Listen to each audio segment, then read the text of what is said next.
Srija, Good morning, sir. good morning. So I see that you are from Telangana and you have Yes, done sir. your MBBS in 2018, Yes, sir. and some of the hobbies are singing Telugu Yes, sir. classical music. Yes, sir. Okay. Yes, So sir. can you tell me some of the recipients of Bharat Ratna Award in music category? You know, So, those yes, people who have been, yeah, sir, some of the names, one or two names who have got yes, Bharat sir. Ratna. It is one MS Subbalakshmi, and the other one is Pandit Bhimsen Joshi from MS Subbalakshmi. Yes, sir. Yeah. Any others who have received no Bharat Ratna? Uh, sir, if I'm not wrong, Pandit Bhimsen Joshi, and yes, Yes. sir. Right now, I could remember this. And anyone in the Bollywood music, a very famous singer? Oh, Lata Mangeshkar. Yeah, Lata Mangeshkar. Okay. Now let me ask you this thing that you know what are the main causes for criminalization of politics in India, and why the situation is not the same in other countries, in the Western countries. So, what do you think is the reason why it happens in India? Sir, I think it is one choosing the leaders. The kind of politics we are into, it is based on the muscle and money power Mhm. that indirectly entertains the criminals or people with such strong backgrounds to be chosen as one to participate in the politics to gain the support as well as to get access to the funds they need in order to be victorious in politics. I think this is one of the major reasons. And the second thing, sir, I think it is also a kind of a failure on part of us as a society not recognizing it as a grave concern. Because if we see there have been no proper provisions like mandatory provisions which other than the Representation of People Act which says that only person who is liable for punishment of 6 years is someone who has to be disqualified for. But there are many people who have done grievous, we have committed grievous crimes, but are under trial and being and are enjoying the politics also. So on the part of judiciary also, I think judiciary as well as legislature or the executive, I think we need to take the steps in order to correct this mistake. So I think it's a holistic. It is a mistake from all the people from all the sides encouraging criminalization in politics. Sir. Okay, so you would recommend that there should be some kind of electoral reforms to Yes, sir. correct this thing which Yes, is sir. going on in this country. So some Yes, kind of sir. I do. through electoral reforms. Okay. Yes, sir. There have been many suicides, committed by farmers all over the country. Yes, sir. Now, do you think that more than drought, it is the debt, which is, drawing farmers to suicide? Do you agree with this? Yes, sir. I do agree because I'm from the state which stands fourth in farmer suicide, sir. Because one, it is not just drought, sir. If drought is a problem, then even Israel would have been nowhere. There are many countries, many states who are excelling in agriculture in Mhm. spite of having their limited conditions. I think the kind of awareness or the science, we never consider agriculture as something where scientific knowledge has to be running, or we never considered expert advice for farmers. This is one of the major reasons that I think we left the agriculture just to the farmers and started depending upon them on the kind of crops they are doing. And this is one of the reasons they are going for access of credits on their crops which are not viable. And this is resulting in a vicious cycle, landing them in debts and then going and opting for suicide. Sir. So, so I think the major reason is the debt, but this debt is something which is a result of farmers. farmers as well as the government or administration not identifying that agriculture is also something where scientific knowledge has to penetrate. Okay. Okay, let me ask another question. Who is your role model in India, in Indian politics, and why? Yeah. So, one person who always comes to my mind is Lal Bahadur Shastri ji. Okay. He was one person who was from what I have read about him, it was said that he was someone who was considered as a person who cannot make decisions. But the answer which Lal Bahadur Shastri ji has given is a person has to be known by the deeds he do, the deeds he have, and the actions he do. He must not express it. There shouldn't be a need to express it. When we consider the whole history of post-independent India, I think the role Shastriji has played in the years of being a prime minister was most crucial, sir. When there was famine, he could even control the war conditions in 1965. I think that's a big victory of him as a leader. So I think Lal Bahadur Shastriji is my role model for that consideration. Since you have talked about Lal Bahadur Shastri, what was that particular incident which made him so, famous and renowned? One accountability principle which he, agreed to, which he went by that. What was that incident? So there are many incidents. So there are many instances. I think one is when he's before asking the nation to stop eating a meal to serve the needy, he had tested it in his family.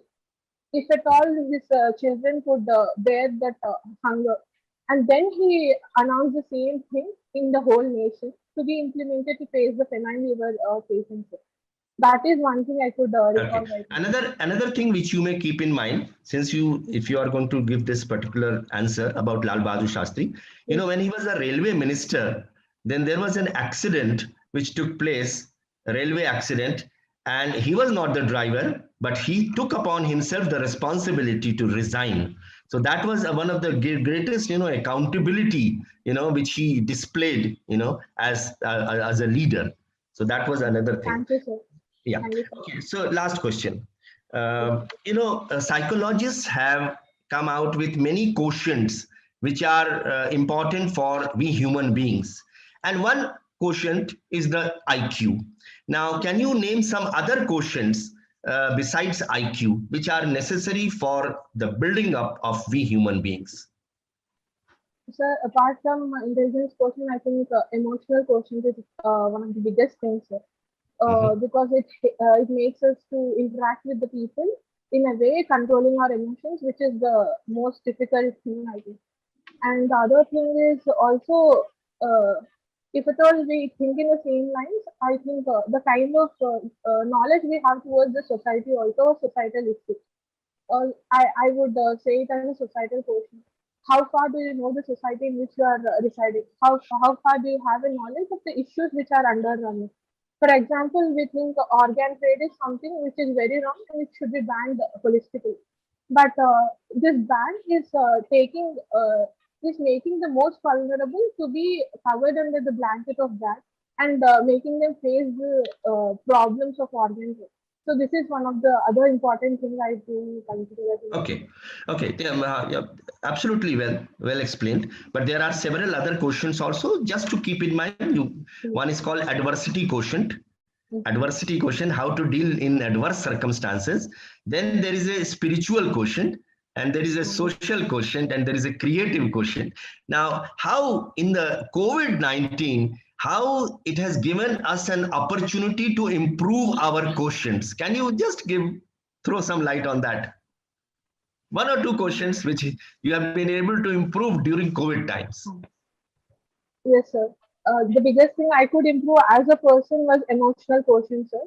Okay. Because I have been engaging with one of the NGO taking the taking the telemedicine calls from the COVID positive patients. So the biggest thing I have understood is their the thing which was taking a toll of them was the kind of isolation they were into for 14 days, which needs help of a trusted advice. So this was one of the things which has increased in me as a person, sir. And the other thing is also spiritual quotient, sir, because we at times when there is no hope try to seek the connection of we as a human to the universe. So this has been reflected in me by me starting meditation during this pandemic last year. So these two things personally I have improved myself. I can say.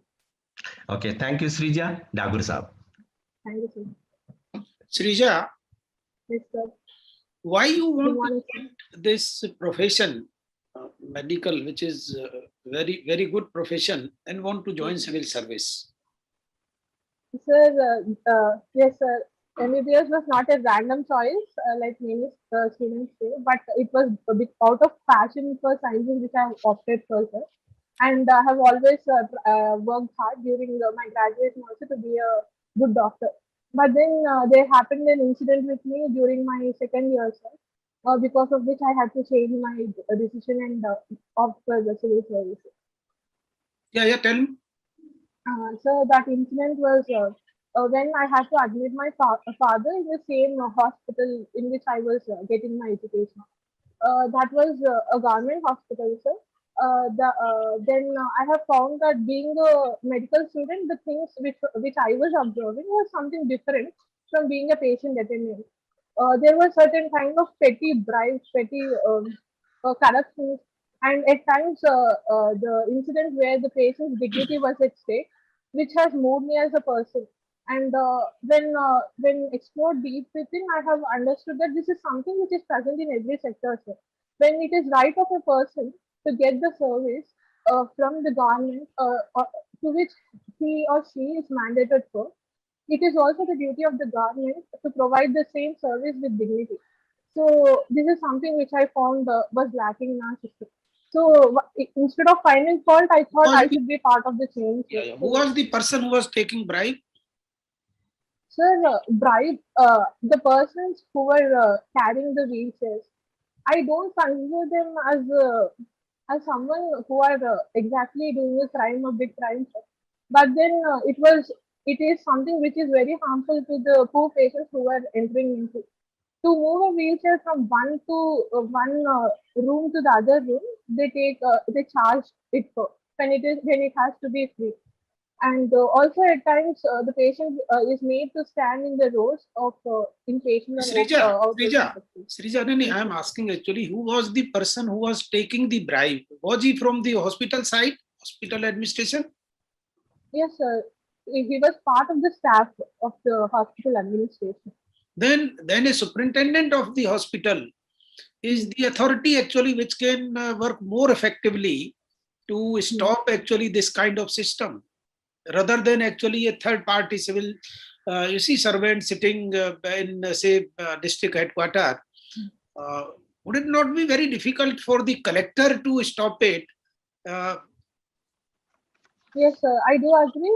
Responsible superintendent could have stopped the menace. But the thing is, the lack of resources and the kind of demand we have. Sir. That is something which the superintendent cannot control. It is in the society that this corruption as a trend has developed and we have accepted it. For that, single superintendent can't do any kind of change. Tell me how we can stop corruption. What are the tools? How we can stop it? Generally speaking, when talked about corruption, when we broad ways, I think we can use the technology's help. Sir, I was talking about the wheelchairs and all. So why can't we keep CCTV cameras at places to identify such kind of menaces at times, and then this would in turn increase the deterrence in the people.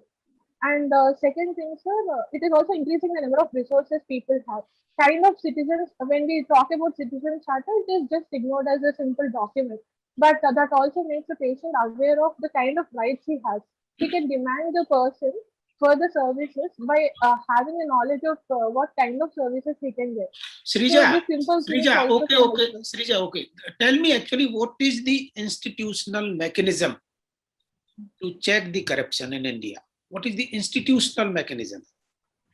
Sir, the institutional mechanisms are various. One, the Central Revision Commission, the Lokpal and Lokayukta. Uh, is that so? Is that what you are referring to, sir? Or what? Yeah. Under the Prevention of Corruption Act, the CBI, all these institutions are allotted to work upon the corruption which the officers get to do. What can be RTI's role in this? So RTI's role is one, creating a culture of openness within the system and getting the kind of information the citizen wants for. So in that way, it creates a kind of ecosystem which encourages openness. So that can be something which decreases the opaqueness with in regards to corruption where it grows and flourishes. So tell I me think what RTI is proactive disclosures under RTI? Proactive disclosures, I think, sir, if I'm not wrong, is one where the institutions are asked to display the information they possess in the portals or their website, so that the minutes of RTI which has been created. Okay, good. Srija, can be my second question is, your hobby is diary writing. Yes, sir. So can you actually recollect some well-known actually diaries? Yes, one is Annie Frank's diary, sir. Yeah. One I could recall. What is this Annie Frank's diary? What she Sir, has written? Sir, she was one who was present in Germany, where she was made to stay within the detention center. Where, Why? What was the reason? She was a Jew, sir. Yeah. She was a Jew. So under Hitler's rule, she was made to stay in the detention center. Right from the teenage, she had started writing the diary, recording all the kind of activities which were happening in her life, all the petty as well as important issues. She started writing. When it was published? Sir, sorry, sir, I'm not aware. It was published during her lifetime or after that? Sorry, sir, I'm not aware. So to whom actually she addresses? I mean, when she writes, actually, to whom she addresses? Sir, I could recall that she used to give certain names to the characters, what she describes it. Like her mother, she names by saying some words. Or this thing, sir, I don't have an idea of. No issue. Now, my last question. Yes, we have two houses in the legislature, in parliament. yes, one is Lok Sabha, and the second is Rajya Sabha. Yes, sir. What is the terminology used for this? When we have one house and when we have two houses? Bicameral legislation. Can you tell me, there is actually second house in a democracy, which is supposed to be most powerful. Number one, which is the country, and second, what is the name and why it is very perceived as a very powerful institution? Sir, it is Senate. It is USA, sir, where the second house is more powerful, composing of the Senate.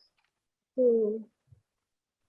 Yeah. Yes, sir. Good, correct. But how? Why it is perceived as so powerful? What is the reason? One, it is directly elected, sir. And the other reasons I'm unable to recall right now. Okay, thank you, Srija. Harishi. Yes, Srija, you Yes, completed, good morning. Yes, good morning, sir. You completed MBBS in 2018. Yes, sir. Have you worked since then? Sir, after my 2018 has been my final year, sir. 2018 to 19, I've been working as an intern in the Osmania General Hospital and Allied Hospital. Then I have started preparing from 2019 and gave my first attempt in 2020. Okay, fine. Now, you tell me, you like to meditate. Yes, sir. Is this not a contradiction with allopathic medicine that you have learned? No, sir. I think Because any kind of medicine, I'm a doctor first, and before that, I'm an individual who believes in efficiency, to get efficiency from all the directions, into a person who would look for knowledge from all the sides. So I don't think it's something which opposes allopathy, sir. But where is the place of meditation in allopathic medicine? Sir, even in allopathic medicine, there are many doctors who practice allopathy but also consider meditation as an important thing, sir. Because allopathy No, is I'm something. asking you in your formal education for MBBS, have you ever been taught meditation? Or do you know what it does physiologically? I know what it does physiologically, sir, but then it was never taught as a curriculum in our allopathic medicine. Huh. So physiologically, meditation tries to settle down the blood flow within your systems, and then thus increasing the oxygen supply to the brain and each cell, thus increasing the efficiency of how a body runs. It generally prepares one for the 24 hours of journey. But if it is so established as you are implying, why the profession has not acknowledged?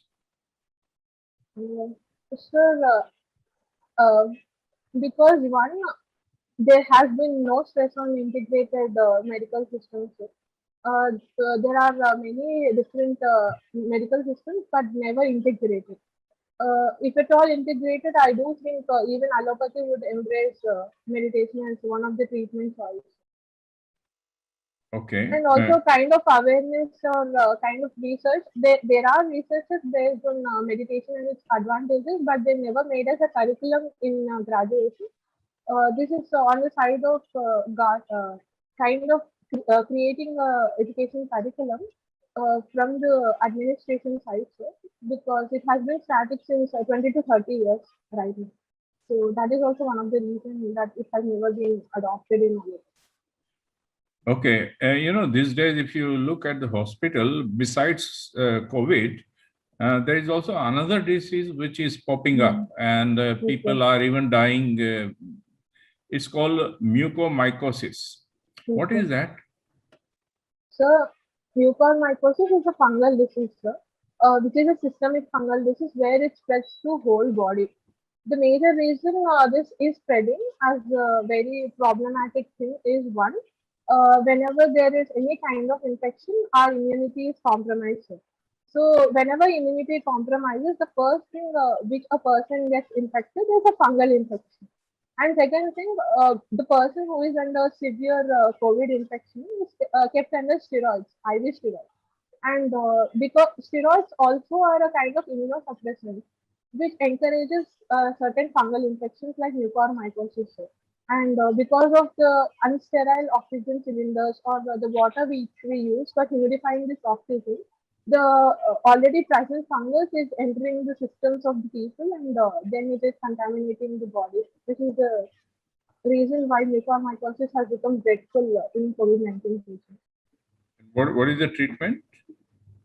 That is, sir, it is taking IV antifungals. Sir. Okay, IV. Yes, sir. Okay, fine. Now, you are from Telangana. Yes, sir. Can you give me a health profile of your state? Sir, Telangana, as per 15th Finance Commission, the MMR, infant mortality rate, all the rates and ratios are normal, sir, and they are excelling well. But the one thing which has been stagnant is anemia, sir. It is little higher than national average. Sir. It is almost 53% that 1 in 2 persons are facing this issue of anemia. So this has been a major problem which my state has been facing. Any particular cancer that is highly prevalent there? Sir, I think, sorry, sir, I exactly don't know this. Okay, so you're saying that it falls within a normal range of Indian parameters, except anemia. There's nothing particular to pay attention to. Okay, now suppose you are Minister of Women and Child Development in the center. What will be the challenge and issues that you will be facing? Sir, if at all I'm minister at the central level, then the challenges could be one, first human resources, sir, because we lack the staff, not just doctors, but also the paramedical staff and Anganwadi workers and ASHA workers. And the second thing, the issue of funds. The kind of diverse population we are into, the kind of taboos we have, I think it is behavioral change which needs behavioral change which needs quite important. Sir. So, in bringing the change in the behavior of the people, engaging the groups is also one. The second most important as well as the biggest hindrance which I could face. Funds, I can even work with Yeah, international. but these are the issues with health ministry that you are saying. I'm talking about women and child development. Sir, women and child development also embraces the nutritional aspects. In that sense, I was referring to them too.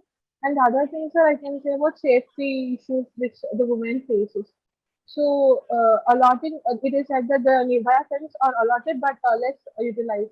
So, making it a point that the states utilize them could also be my the third important reason. So, Okay, yes, my final question. You are writing diary. yes, sir. Tell us some significant things that you have written in last month or so. Sir, I can't disclose my personal things, sir. But is the diary only a personal thing? I thought diary would have also a general observation, your own comments on this. Yes, At least the topic. I don't want your personal views, but what are the topics which goes into your diary? sir, the topics have been one, the COVID-19 situation as a pandemic. And second thing, the kind of calls I was getting recently after getting engaged with the NGO. These two have been the two important things which I've noted recently. Now about COVID, what could be a personal thing? I don't understand where is the privacy issue when you think about COVID. Sir, it is because as how we perceive COVID-19, sir. Because it is said that COVID-19 is like it has become a surge and it is referred to as a rocket. We quite now and then hear calls from our close ones that they are infected with it and someone is dying here and so this issues was something which was taking a toll on the mental health aspect of the people. So that were some things which I was writing about. Okay, fine. Thank you.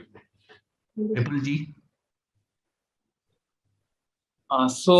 There has been a lot of talk about corruption with Tagore sir. Can you define me what is corruption? So corruption is something when a person illegitimately tries to take an advantage of the kind of authority or power he has or the kind of duty he is into. I interpret corruption as something in that form. So can corruption happen only in public offices or private offices, or it can happen in our home also? So it can happen anywhere. Sir. As far as greed is a point, I think it can happen anywhere. Okay. So since you are into listening classical Telugu, can you tell me what is the classical language? So classical language is one which is backed by the literatures which have been ancient. And second thing, there has been no connection with the modern languages.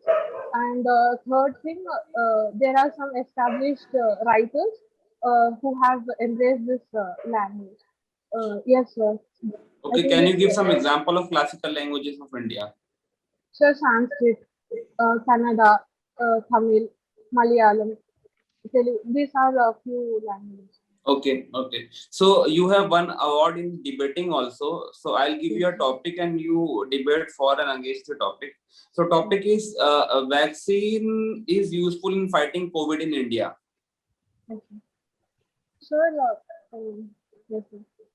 First, I would take the points that yes, sir, it is better that no some vaccine is better than no vaccine is one point, sir. And second thing, it is said that there are many adverse effects with this vaccine, but the kind of risk no without vaccine someone is going to face is quite huge when compared to the vaccine. And scientifically speaking, vaccine also decreases the incubation period which a vaccinated person has. Like if a person who is not vaccinated takes a incubation period for about 5 to 7 days, that is the time where he can spread to other persons. A vaccinated person can limit it to just 2 or 3 days. This indirectly shows that almost twice the number of people can be saved from getting contacted with COVID infections. So this would be my points for four, and my points for against would be one. The major thing which any kind of patient or any kind of recipient wants is trust. So for the trust, we need transparent disclosure of how a research runs and its trials and efficacies are. And at times, the same vaccine is being used in different countries also. But then their medical agencies have made it a point that they disclose their trial results. For example, when we consider the AstraZeneca case, the European Medical Agency has immediately released out a medical journal saying that yes, AstraZeneca do causes blood clot, but that is between 18 to 45 years of age. So better you don't this age group doesn't go for this unless until you don't have another alternative. But however, saying the same, this by taking no vaccine, you are going to get infected with COVID-19 and going to get the blood clot, which would be almost 10 times when compared to taking the vaccine and getting infected and getting the clots for 3 times. So in that way, disclosing facts and then going for vaccination would be much important. I think this would be something which is against. Okay, good. Recently there is a term called as happy hypoxia in news. Have you heard this? Happy hypoxia. Sorry, sir, I'm not aware. Okay, okay, no issue. Today is a very famous day, World Red Cross Day. So, can you tell me the contribution of International Red Cross Society? So the contribution is one exchanging of resources, both human as well as financial resources. And the other thing, being a voluntary organization, their efforts were something which, as a civil society, at many instances have been embraced upon. And the third, yes, sir, I think these 2 points I could. Okay, fine. Physicians are generally swear the Hippocratic Oath. What is the significance of this oath? Have you heard of Hippocratic Oath? Yes, sir, I have heard of it and I have taken it also. Okay, Post yes. my graduation. Hmm. So significance is one. It is a kind of custom we are into where doctors post their completing the graduation are asked to take it. It's the meaning of this Hippocratic oath when put short is saying that patient is first to a doctor and he has always have to take care of the patient first and put his complete uh, put his complete responsibility and trust within the patient to secure him. This is something which it means. Okay. Can you tell me what is the role of T cells and B cells in the body? Okay. Sir, the T cells and B cells are the immune cells, sir. B cell is one where it generates antibodies, uh, a- antibodies, sir. And the T cell is one, there are different kinds of T cells, sir. Cytotoxic T cells, memory T cells, regulatory T cells. So cytotoxic T cells generally attack the virus per se. But T memory cells gets an idea of the kind of genomic composition this virus has, and then whenever there is a reinfection, it guides the B cells and T cytotoxic cells to increase in number and then attack the virus immediately. This is the reason that the person who is infected with COVID-19 is considered safe for next 4 weeks. So this is the kind of mechanism we use in vaccination also, sir, where the T memory cells are something which are very important for our immunity. I'll ask a different question related to water. So there has been report by Niti Aayog that there would be shortage of water in the major Indian cities. So in this context, can you tell me what is a grey water? Sir, grey water is water which comes from the sewage. Yes, go ahead. Yes. Uh, so, uh, so, sir, I couldn't get your question, sir. Pardon, sir. I'm asking what is a grey water? I mean, how it can be utilized? Yes, sir. So the sewage water is what is referred to as grey water. When considered about its utilization, one, a nation like India, which is facing water crisis, can utilize it as a backup option for the industrial purposes, for the domestic purposes, at least, because we do lack the technology for making it viable as a drinking water option. And also for irrigation purpose, also it can be quite technological interventions can be made, sir, so that the crops which need irrigation to a very surplus extent can use the same water also. And also the sewage contains nutrients like phosphates and ammonia. They can be extracted and used as fertilizers also. The aquaponics, which we hear of cultivating the fishes, does uses this concept. So in that way, I think sewage water is also a kind of resource which we have. Okay, good. My final question is, you have placed Indian Defence Estate Service quite highly. So can you tell me what is the career growth of IDES, Indian Defence Estate Service? Sir, I'm exactly not sure of what is the career growth, sir, but I have opted it because within a smaller arena also, we get to do a quite a good amount of work. And also being engaged with different services is a matter of pride, sir. So that was the reason I have opted it in a higher position. Okay, thank you. Atish ji. Thank you, sir. Can you tell me what the One Health approach is? Good morning, sir. So One Health approach is one where the environmental health, human health, and animal health are considered as an integrated concept, sir. What is India doing to promote and propagate One Health approach?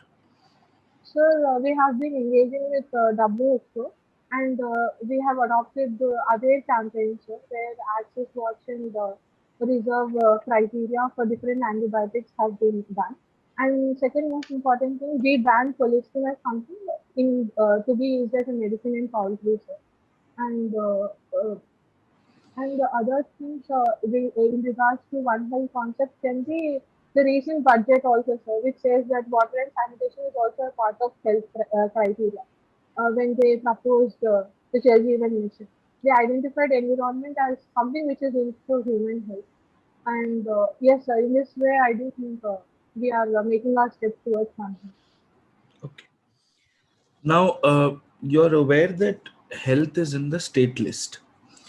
Do you think we would have managed the pandemic better if health was in the concurrent list? Sir, if health was in the concurrent list, that gives powers for both the governments to do things. But pandemic as a whole, I don't think so. A single thing could have made it proper or right, because there are many other things also which have to be considered. For example, it is said that the public health comes under the other list, not state list. There are also the things of medical colleges, medical institutions, the terms which are present for hospitals and the regulatory institutions are something which are present in other lists also. So this is one thing which I can say that should also be changed in order to bring the kind of change which we want. So do you think And health should be moved to the concurrent list? Yes or no? Sir, no, sir. I don't think because bringing it in one second. So you say that health should not be moved to the concurrent list. Fair enough. Now tell me something. Education was moved from the state list to the concurrent list in the 70s. Okay. Do you agree with that decision? Yes, sir. Because one, if you see, education is quite interrelated. Because the higher education aspects, when you see the secondary and higher education, the kind of funds the state has to get, it is from the center. So it is not just primary education which we need to focus upon. So the vocational education, the secondary and higher education, also something where the center has to play an active role. So in that sense, I do consider it as a step where the concurrent placing the education in concurrent list is fine. So it But makes sense for education to be in the concurrent list, but health should be in the state list. sir, sir, I consider health to be in stateless because the health resources which we are looking into, the tertiary, even though they are less in number, it doesn't make a big deal, sir. But the primary and secondary medical institutions have to be in very large number. And these primary institutions are primary health centers, sub-centers, are something which are present in the very local level, where the local government instead has to play a very important role. And keeping that thing in mind, I consider that they have to be in the status. Health has to be in status. Understood. Uh, the National Medical Commission has been set up recently and Yes, is sir. now functional. What is it that the National Medical Commission will do differently that the Medical Council of India could not do otherwise? You could have just restructured the Medical Council. Why did you create a separate and a new National Medical Commission? So the major reason which was said when NMC was constituted that NCI is something which we can't change. It has to be completely abolished because it is completely corruption leader. So that was one thing, sir. And what especially the NMC can be once it has four votes allotted for the education purpose, for the research purpose, and also regarding the medical registration purpose. So making certain autonomous votes instead of giving all the power to a single institution would increase the efficiency. Sir. And also there is a mandate that it also includes certain experts. So earlier NCA was one body where it was 100% constituted by doctors only. There the expert advisors were something which was very less often seen. So this would in turn increase the So, efficiency and as a doctor yourself, the Medical Council of India had more representation of medical professionals than non-medical professionals.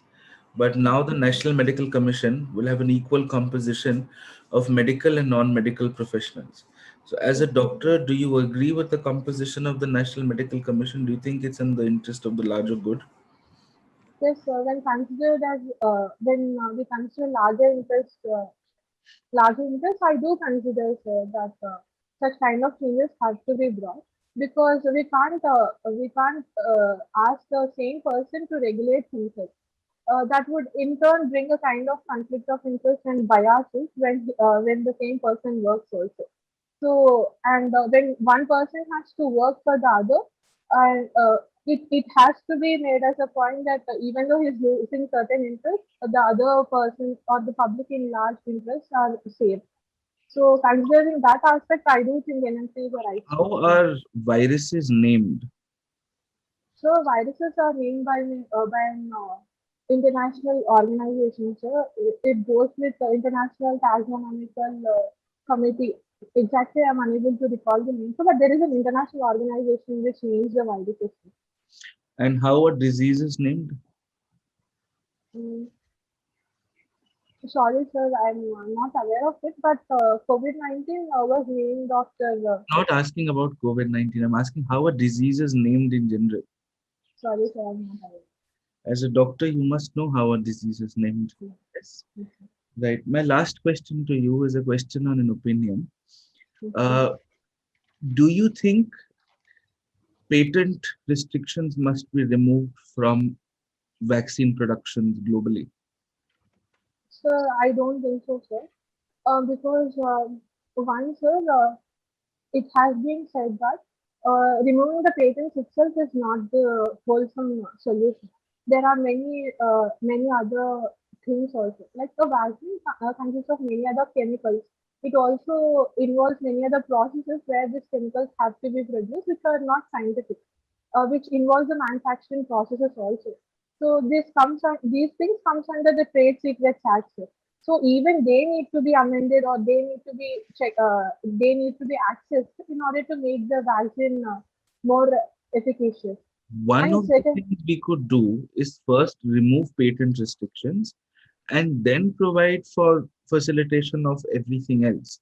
I understand removal of a patent will not necessarily lead to a higher supply of vaccines, but isn't that one of the most basic things we should do as a country and as a world as a whole?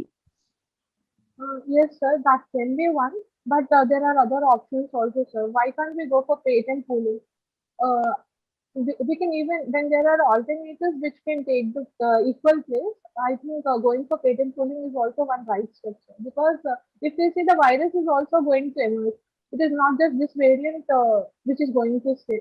So because even the this virus restrictions, because the virus is going to mutate over a long period of time, and it is going to take us at least 2023 to 2024 to vaccinate the entire global population.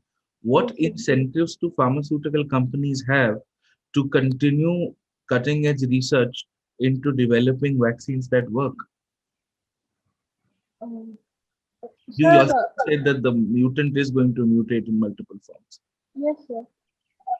Sir, the same reason, sir, because the mutant is going to change periodically, the such kind of steps when we take, like a removing of the IPRs, is disincentivize these companies for going for researchers with researchers What further.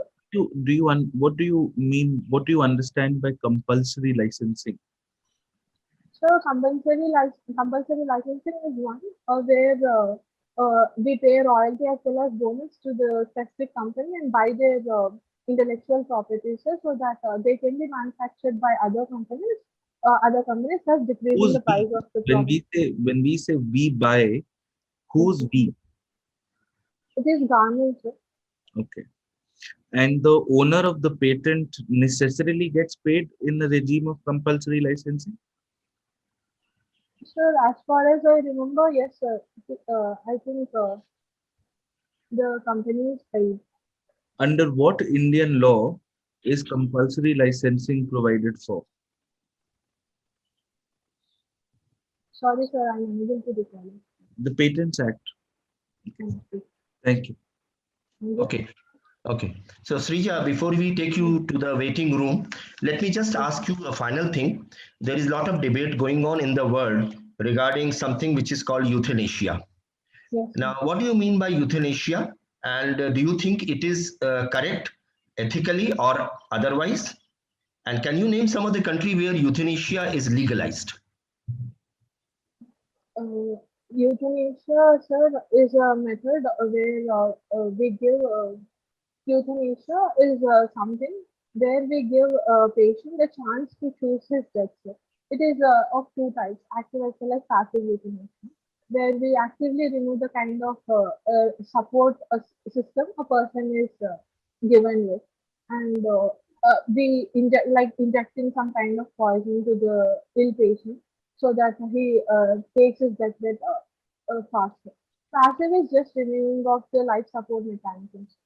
And sir, regarding whether I support the euthanasia or not, sir, whenever we think of imposing euthanasia or adopting euthanasia, I do think we need also other steps, like skilled medical professionals to decide whether this is something which we can opt for in a particular case. We need proper protocols also in place so that this doesn't become very rampant in a nation like India, where the regulatory control is very poor. So I think there should be an ecosystem which has to be created initially, and then opting for euthanasia can be a viable option. Which countries have legalized it? Can you name one or two countries? Sir, it is the European nations which have legalized. Exactly, I'm unable to recall this. Okay. Thank you, Srija. Yes. So, Dagurji? C is good. There are, you see, few suggestions. One is I am not able to understand whether there is problem in her laptop or mobile. The eye to eye contact is not there, it is missing. So we have to ask her actually whether it is because of, the position of the laptop or it is her style. If she is avoiding, then I think we should ask her to have eye to eye contact. That is number one. Number two is she is able to answer most of the questions, but when there are supplementaries, when there are counter questions, she is not taking benefit of opportunity which comes her way. For example, when the question was asked about the diary, her hobby, in fact, it is not just to know who wrote and what is the name. It is something actually we want to know more about the hobby. And even when Harishji asked, she was given an opportunity that what is there in diary. She should have grabbed this opportunity that the diaries are about hopes, aspirations. You see dreams, the disappointments, and that would have been a more effective way. And she should have shared actually the part of her diary, if at all she is writing diaries, which is not affecting the privacy. Even in all the diaries, there is a huge part which can be shared. And it is shared actually. The diary is written just not for yourself, but someday it will be published. So that is number two. The similar type of thing I observed when she was answering the question of Minister as Women and Child Development. Now, as Minister, your job is actually to legislate, to understand the problem, to see the budgetary allocations, to coordinate in a federal structure, and face the challenges coming from social media, from the civil society organizations, from women's organizations. So the role of minister is different from a civil servant. So she was not able to take benefit of that opportunity. These three suggestions. Okay, thank you. Harishji? Yeah, I think she is good, especially in medical topics. But other than medical, as Dagur sir said, Department, Ministry of Women and Child Development, etc. She was not. She was just basic playing around, where no depth was coming out in those things. So, and she is fresh. She just completed MBBS and doesn't have much other exposure. So, I think she needs to work. But her delivery and all are fine, except what Dagur sir said, no eye contact. She is able to speak well. Okay, thank you. So, Vipulji? I think, sir, Dagur sir and Harish sir have summed up all the important points, especially about the eye contact. She needs to be told. Otherwise, she is good in her field. She has good depth about her field in medical line. So that is fine. Some other questions also she answered well. Debate was also okay. So I found her energy level quite good actually. I found her energy level quite good. It was not dipping throughout the interview. So that is a good point from her side. Okay, thank you. Atishji? Sir, thank you. Sir, I just have a few observations to make. So one, when Dagur sir asked her to justify why she wants to pursue a career in civil services when she comes from the medical fraternity, she got very defensive in that moment, and she said medicine was not a random choice. We are not questioning her decision to choose medicine. So the way she could answer a question like that, she could be a little more positive in her approach. I think she gets a little defensive whenever she's pushed into a corner, whether it is Dagur sir's question on why medicine was chosen, or whether it is Harish sir's question on, what is in your diary, and then she says it's personal, I can't tell you. Obviously, the board is not going to ask you what your personal issues are. They're going to ask you what you largely think of things. So she gets very defensive whenever she's pushed into a corner. Second, sir, I do believe in some places she's very casual in the way she constructs her answers. We're not asking her to use flowery English. but we're asking her to use very, very crisp, short, and very, very conversationally formal English, which I think is a problem with her. So I think she's trying to have a friendly, like a very, very casual conversation with the board sometimes. I think she could be a little more clear with that, sir. I think that's my second observation, sir. And sir, my third observation is her technical knowledge about medicine is great, but her knowledge on the policy issues around medicine is shallow. I think that is something she could largely work on. As a doctor, she knows her stuff. She's an MBBS graduate. When Vipul sir asked her technical questions, when everybody else asked her technical questions, she was great. But for example, when I asked her, do you think we are treating health as a policy right in this country? She was a little worried on those counts. I do believe, sir, the larger policy issues on health, which is something would be expected of her as a specialist who's now becoming a journalist to the channels of bureaucracy, she should, display a little more clarity on that front, sir. Those are my three observations, sir. Thank you, sir. Thank you. It's 11 o'clock.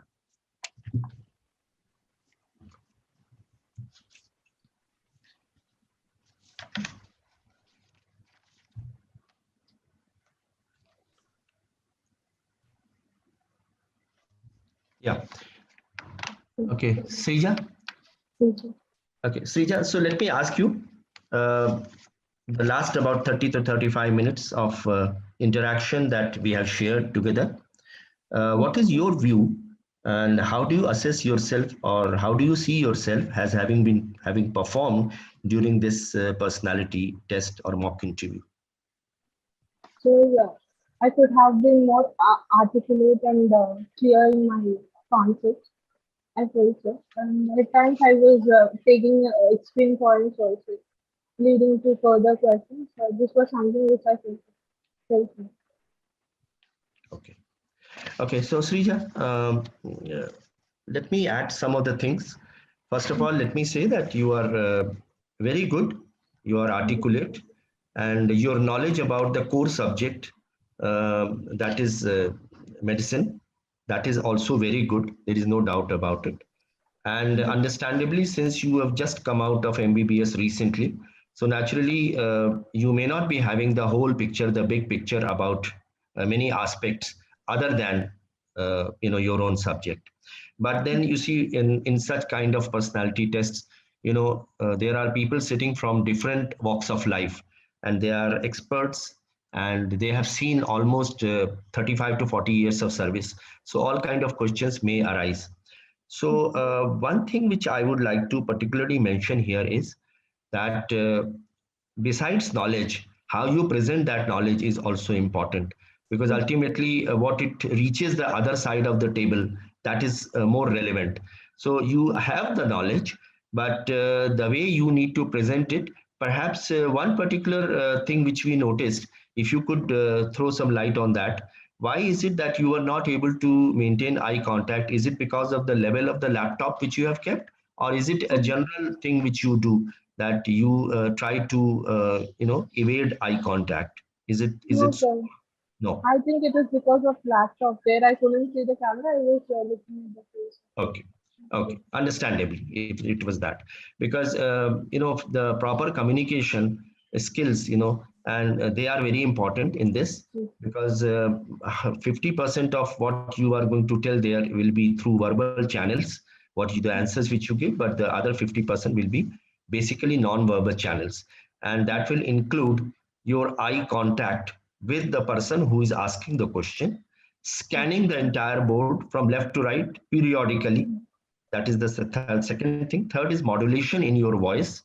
It can't be insipid. It can't be, of the same pitch. You have to modulate your voice depending upon as the situation may be.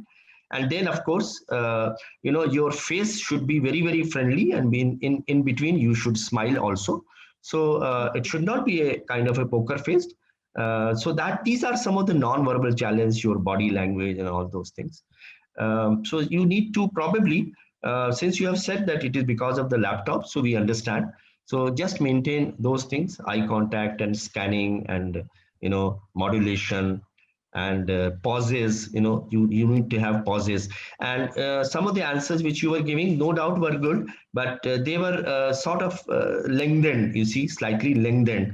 So what happens is that if there is too much length, then sometimes there may be a possibility. I'm saying there may be a possibility for the panelist to cut you in between.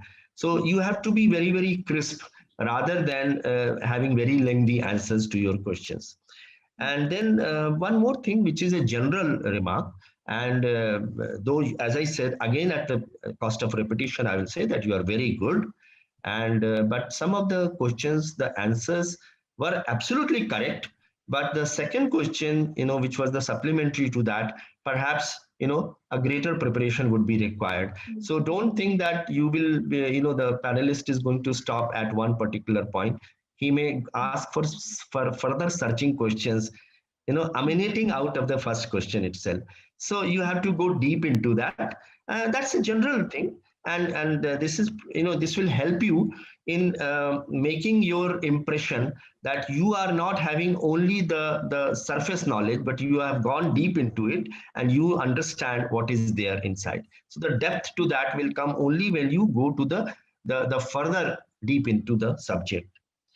And some of the things like the role of the minister as a minister, what is the role? So the role of civil servant and the role of the political executive, they are slightly different, you see. So as a minister, you have to have an overall view of the entire situation. So it's the big picture you have to have. The role of the bureaucrat or the civil servant is basically implementation, though of course advising also the political executive. But the political executive has to carry out its role of meeting the different NGOs. What is the budgetary provision? What is the interaction which will have between the union and the states? And so on. So therefore, perhaps it will be a good idea if you study what is the role of the permanent executive and the role of the political executive, because they have got defined roles.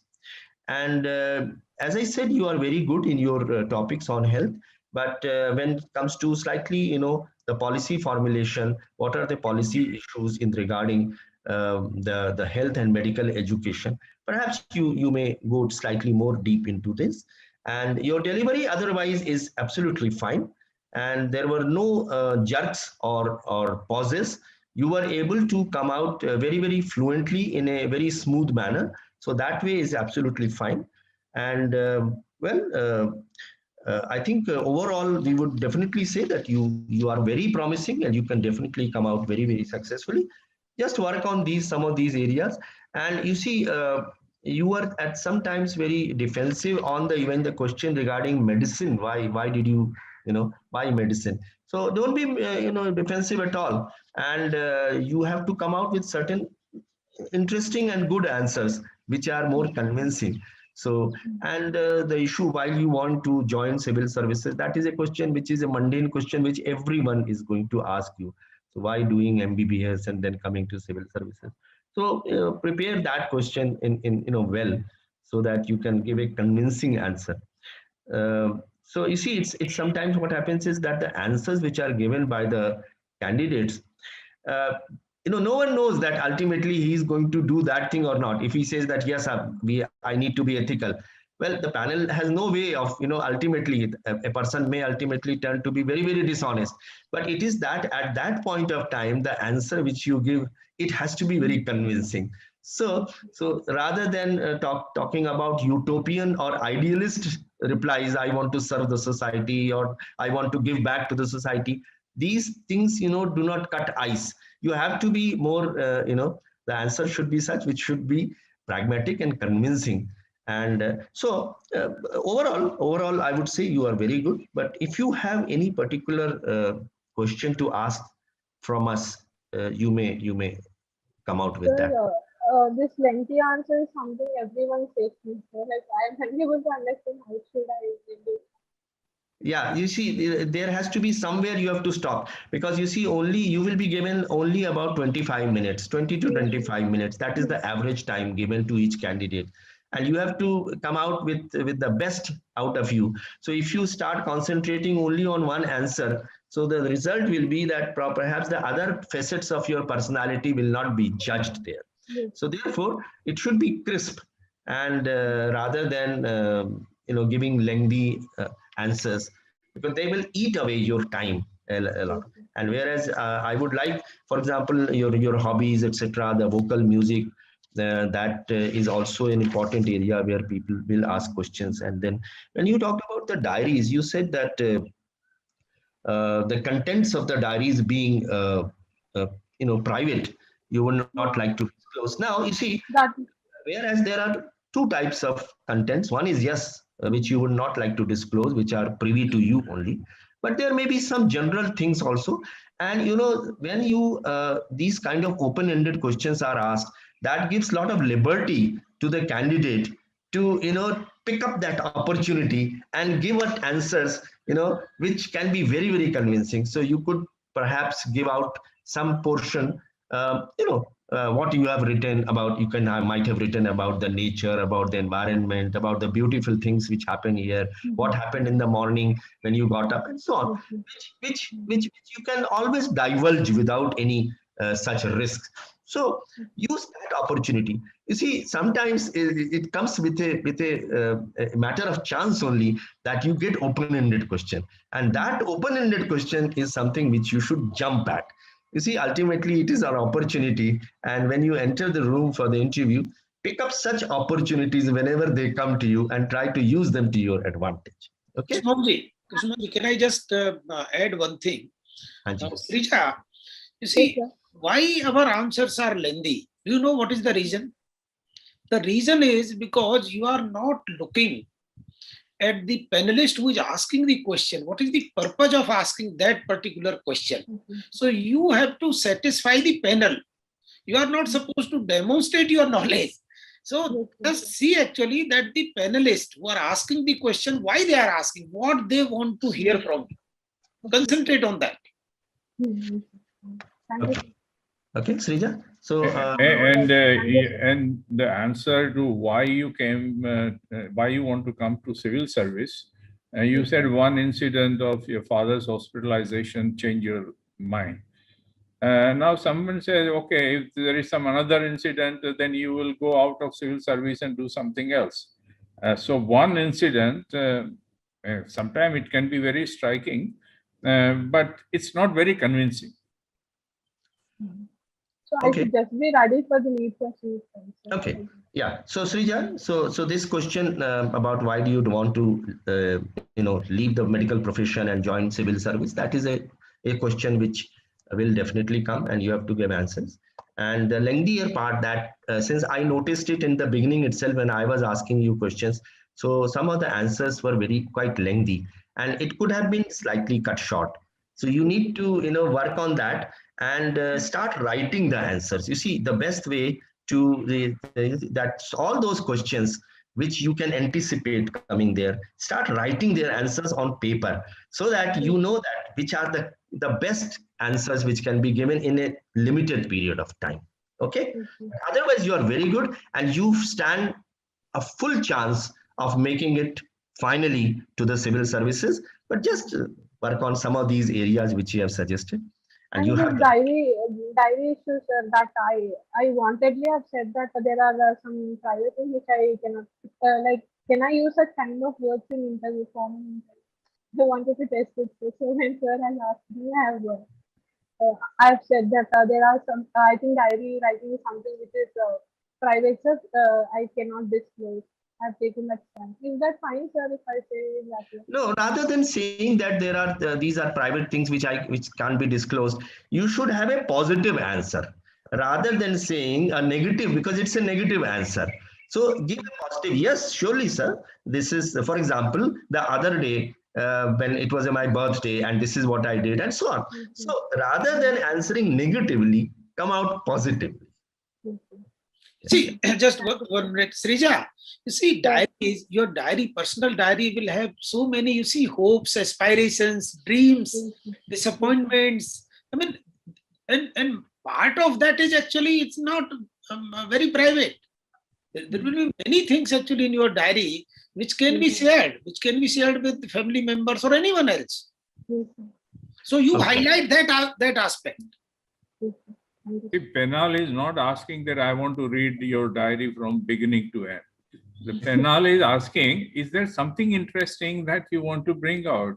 For example, you can say, okay, I saw, on TV, I saw people are suffering because of lack of oxygen. And that goes into a thinking process. So it's your opportunity to reveal your deep thinking that may not have come out in the Especially. and there's nothing, things like this are not really that personal. I've just used it as a kind of testing, so like, can I use it or not? Will it become very contentious? In that way, I've said it. Yeah. Wow. So the only thing which we want to particularly say is that whenever giving an answer, try to give the answer which appears positive rather than negative. So everything can be explained in two ways. So one is a positive outlook, and the other is, and that is the attitude. You see, the attitude is very important. You see, so knowledge and skills are necessary, but attitudes perhaps even more necessary. So therefore, that have that attitude. Okay. All the Thank you best. so much, sir. All the best to you. All the best, Rija. All the best. Thank you All so the much, best. sir. Unacademy. Let's crack it.